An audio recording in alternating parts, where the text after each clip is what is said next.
Have you noticed that as everything around you seems to decline, one thing still grows? It is the power of your rulers. None of their plans and directives have solved your problems or made your life better.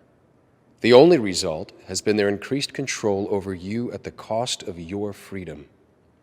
Do you know why? You gave them the power.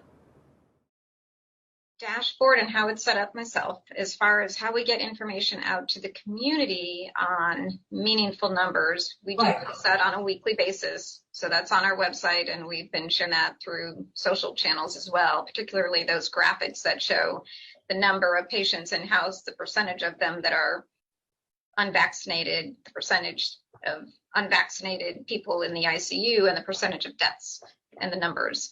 So those are numbers that we put out. As far as we don't get into details of floor or those other numbers are certainly out there. Right. I guess my feeling at this point in time is maybe we need to be completely a little bit more scary for the public. Then there's another comment is I completely agree. There are many people still hospitalized that we're considering post-COVID, but we're not counting in those numbers. So how do we include those post-COVID people in the numbers of the patients we have in the hospital? So is that all the people who have been in the hospital since the beginning of COVID?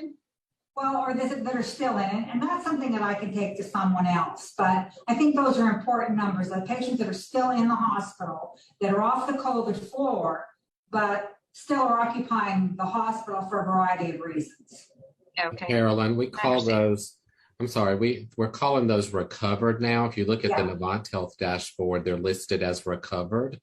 But I do think from our standpoint, we would still consider them a COVID patient because they're still healing. Yeah.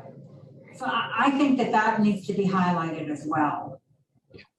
Because once they're off isolation, they drop from the COVID numbers. That's exactly right.